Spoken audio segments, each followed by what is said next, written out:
হ্যাঁ আলামিন ভাইয়া, আমি কেবলই খাইছি। আমি কি খাইলাম? ও, আমি মাছ ভাত খাইছি ফুলকপি দিয়ে। আর কি খেলাম, চা খাইছি। তারপরে জিলাপি খাইছি। আর কি খাইছি, ভাপা পিঠা খাইছি।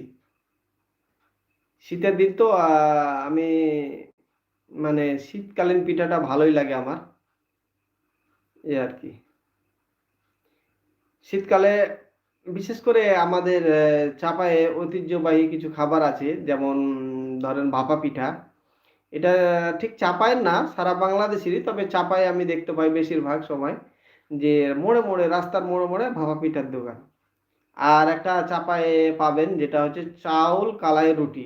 এটা অনেক ঐতিহ্যবাহী খাবার চাঁপাই নবাবগঞ্জের। আপনি এটা ধনা পাতার চাটনি দিয়ে খেতে পারেন, তারপরে পেঁয়াজ মরিচের চাটনি দিয়ে খেতে পারেন। আবার কি